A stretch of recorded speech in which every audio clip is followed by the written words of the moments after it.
नमस्कार विद्यार्थियों, आप अपने घर पर स्वस्थ और सुरक्षित होंगे ऐसे मैं आशा करती हूँ। तो आप अपने घर पर स्वस्थ और सुरक्षित रहते हुए अपने अभ्यास को जारी रख सकें, इसीलिए सेंट जेवियर्स आदिपुर स्कूल ने आपके लिए ई क्लास का आयोजन किया है। और इस ई क्लास में मैं सुनीता पांधी आपको हिंदी विषय पढ़ाने जा रही हूँ। मैं इस हिंदी में 9th कक्षा का पहला पद्य आराधना पढ़ाने जा रही हूँ। यह आराधना कविता के कवि हैं श्री वसंत बापट जी। श्री वसंत बापट जी का जन्म जो है वह 1922 में और निधन जो है 2002 ईस्वी सन में हुआ था। इनका जन्म महाराष्ट्र के सतारा नामक जिले में हुआ था। ये एक ख्यातनाम कवि हैं जिन्होंने इस कविता जो मराठी में लिखी गई थी इसका अनुवाद किया है। और इस प्रस्तुत कविता के माध्यम से कवि ने सत्यम शिवम सुंदरम की भावना के साथ दीन दुखियों की रक्षा करना, मानवता की उपासना करना, भेदभावों से को दूर करना और वैर भाव से मुक्त एक विश्व बंधुत्व की स्थापना करना जैसे वैश्विक मूल्यों को बताया गया है। तो इस कविता में मैंने आपको पहले ही बताया कि यह मराठी से अनुदित की गई है, यानी मराठी भाषा में लिखी गई पोयम है और उसका अनुवाद हिंदी में किया गया है। तो इस कविता में कहा गया है कि देह मंदिर चित्त मंदिर एक ही है प्रार्थना, सत्य सुंदर मांगल्य की नित्य हो आराधना। दुखियारों का दुख जाए है यही मन कामना, वेदना को परख पाए जगाए सवेदना। दुर्बलों के रक्षणार्थ पौरुष की साधना, जीवन में नव तेज हो अंतरंग में भावना। सुंदरता की आस हो मानवता की हो उपासना। शौर्य पावे धैर्य पावे यही है अभ्यर्थना।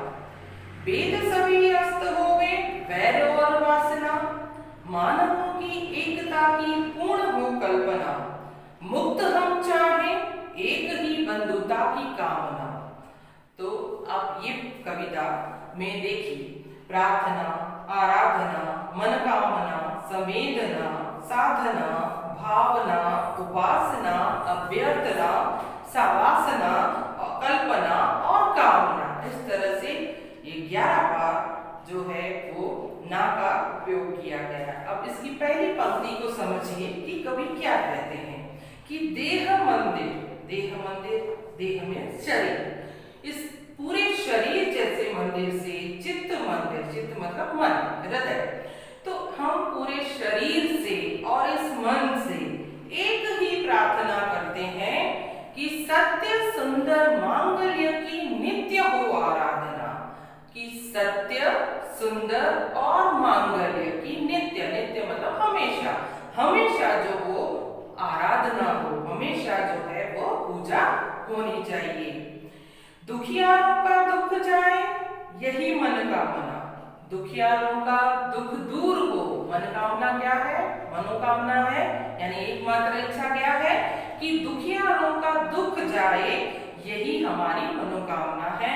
और वेदना को परख पाए जगाए सवेदना, यानी हम ऐसे लोगों की वेदना पीड़ा को हम समझ सकें और उसमें जीने का नया मार्ग बताएं, यही संवेदना चाहते हैं। और दुर्बलों के रक्षणार्थ पौरुष की साधना, दुर्बलों के रक्षणार्थ मतलब जो दुर्बल है, असहाय है, पीड़ित है, जिनकी कोई मदद करने वाला नहीं है, ऐसे लोगों में हम हिम्मत जगा सकें, उनको साहस दे सकें, ऐसी साधना चाहते हैं। जीवन में नवतेज हो अंतरंग में भावना, जीवन में नया प्रकाश आए, अंतरंग में भावना, अंतरंग में हमारे अंदर मन में नई भावनाएं जन्म ले। सुंदरता की आशा हो और मानवता की हमेशा उपासना हो, मानवता की हमेशा पूजा हो, ताकि हम शौर्य पावे धैर्य पावे, ताकि हम शूरवीर बने और धैर्य पाए, यही अभ्यर्थना, यही हम प्रभु से विनती करते हैं। वेद सभी अस्त होवे वैर और वासना, यानी इस दुनिया में जो भी भेदभाव है, अमीर गरीब ऊंच नीच रंग, काले गोरे जो भी भेदभाव है, तो ये सभी भेदभाव जो है वो खत्म हो, दुश्मनियां खत्म हो जाए। तो इस तरह से वेद सभी अस्त होए, वैर वैर मतलब दुश्मनी, और ये वासना जो है एक दूसरे को मार डालने की जो इच्छाएं हैं वो खत्म हो जाए, और मानवों की एकता की पूर्ण हो कल्पना, कल्पना मतलब एक सपना। तो मानवों की एकता यानी मानव जो है वो एक बनकर रहे, यही कल्पना हमने की है, तो वो कल्पना जो है वह पूर्ण हो। तो मुक्त हम चाहे एक ही बंधुता की कामना, मुक्त मतलब आजाद, हम सब आजादी से रहें, सब मिलकर भाईचारे के साथ रहें, तो हम विश्व बंधुत्व की स्थापना कर सकते हैं। तो इस प्रार्थना गीत में कवि ने सत्य सुंदर मांगल्य की आराधना की है कि सब सत्य के मार्ग पर चलें, सुंदर भावनाएं जन्म हो और सबका कल्याण हो। तो इस तरह से कवि जो है वह दीन दुखियों की रक्षा करना, मानवता की उपासना करना और विश्व बंधुत्व की कामना करते हैं। तो अब आपको ये कविता समझ में आई होगी। तो अब मैं आपके साथ इस कविता के प्रश्न उत्तर कहूंगी। तो प्रश्न उत्तर में ऐसा है कि आप सब जो हैं अपने घर पर अभ्यास कर सकें, प्रश्न उत्तर लिख सकें, इसीलिए मैं आपके साथ इस प्रश्न उत्तरों को डिस्कस करूंगी।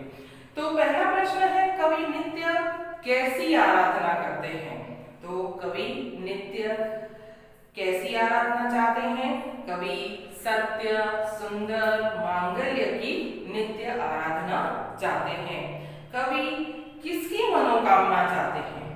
कवि की मनोकामना क्या है कि दुखियारों के दुख दूर हो जाए, यही कवि की मनोकामना है।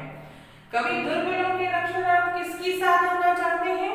कवि दुर्बलों के रक्षणार्थ पौरुष की साधना चाहते हैं। कवि किसकी अभ्यर्थना करते हैं?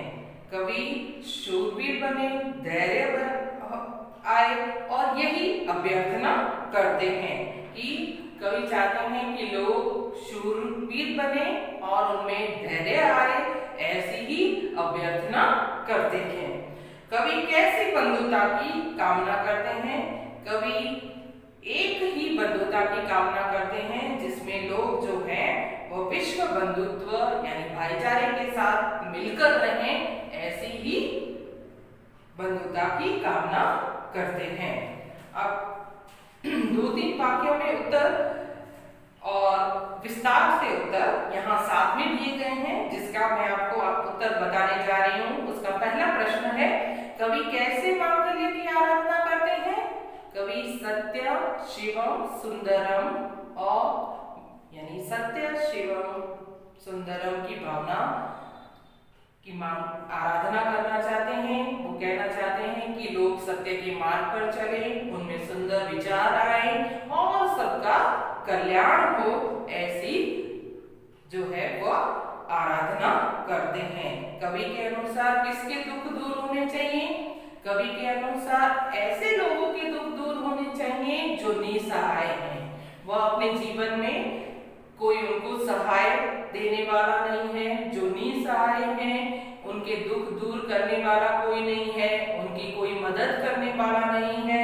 तो ऐसे दुखी लोगों के दुख दूर होने चाहिए, ऐसा कवि कहते हैं। कवि को क्या अभ्यर्थना है? तो कवि की क्या अभ्यर्थना है? कवि की अभ्यर्थना है कि लोगों के जीवन में नया प्रकाश आए, उनके अंतरंग में एक नई भावना जन्म हो, उनके अंदर सुंदरता की आशा हो और मानवता की उपासना हो। लोग जो है वह शूरवीर बने, उनमें धैर्य पाए। तो इस तरह से वो अभ्यर्थना करते हैं। तो अब जो है उसका चौथा प्रश्न है, कवि वेदों को नाश करने की बात क्यों करते हैं? कवि वेदों को नाश करने की बात इसलिए करते हैं क्योंकि हमारे इस देश में बहुत सारे भेदभाव हैं, जैसे अमीर गरीब, ऊंच नीच, गोरे काले, रंग भेद। तो इस तरह से बहुत सारे भेद हैं। तो कवि चाहते हैं कि ये सारे भेद जो है वह दूर हो जाए और यह सारे मतभेद जब दूर हो जाएंगे तो सब लोग जो है वह मिलकर रहेंगे, और मिलकर रहेंगे तो ये वैर भाव से मुक्त एक विश्व बंधुत्व की स्थापना हम कर सकेंगे। तो इसीलिए कवि चाहते हैं कि भेदों का नाश हो। तो अब आशा करती हूँ कि आपको ये प्रश्नों के उत्तर भी समझ में आए होंगे। तो इस कविता को आप जब बार बार सुनेंगे और समझेंगे तो आप हर प्रश्न का उत्तर आसानी से अपनी नोटबुक में लिख सकते हैं। तो कवि यहाँ पर आशय स्पष्ट कीजिए, तो आशय स्पष्ट कीजिए में मैंने आपको पहले ही कविता की लाइनें पढ़कर समझाई हैं। जैसे फर्स्ट, देह मंदिर चित्त मंदिर से प्रभु एक ही प्रार्थना कवि करते हैं, सत्य की स्थापना हो, सुंदर विचार आए और मांगल्य यानी सबका कल्याण हो, ऐसी हमेशा प्रार्थना कवि करते हैं। फिर दूसरा है वेद सभी अस्त हो गए। तो जैसे मैंने आपको चौथे प्रश्न का उत्तर बताया तो उसके अनुसार ही इसका जवाब होगा कि इन पंक्तियों के द्वारा कवि हमें यह कहते हैं कि वेद सभी अस्त हो गए, तो सारे जो भेदभाव हैं वो सभी खत्म हो जाने चाहिए और मानवों में एकता जन्म ले, ऐसा सपना हमने देखा है। लोग आजादी से जिए और एक साथ मिलकर जिए ताकि इस देश में विश्व बंधुत्व की हम स्थापना कर सके, ऐसा कवि ने इन पंक्तियों के द्वारा हमको समझाया है। तो इस तरह से आप आशय स्पष्ट करो पे भी लिख सकते हैं। और विरोधी शब्द में तो आप जानते ही हैं। तो आशा करती हूँ कि आपको जो है यह कविता समझ में आई होगी और इसके साथ साथ आप यह प्रश्न उत्तर अपनी नोटबुक में लिखेंगे और अपना अभ्यास करेंगे। तो आप घर पर ही स्वस्थ रहें, सुरक्षित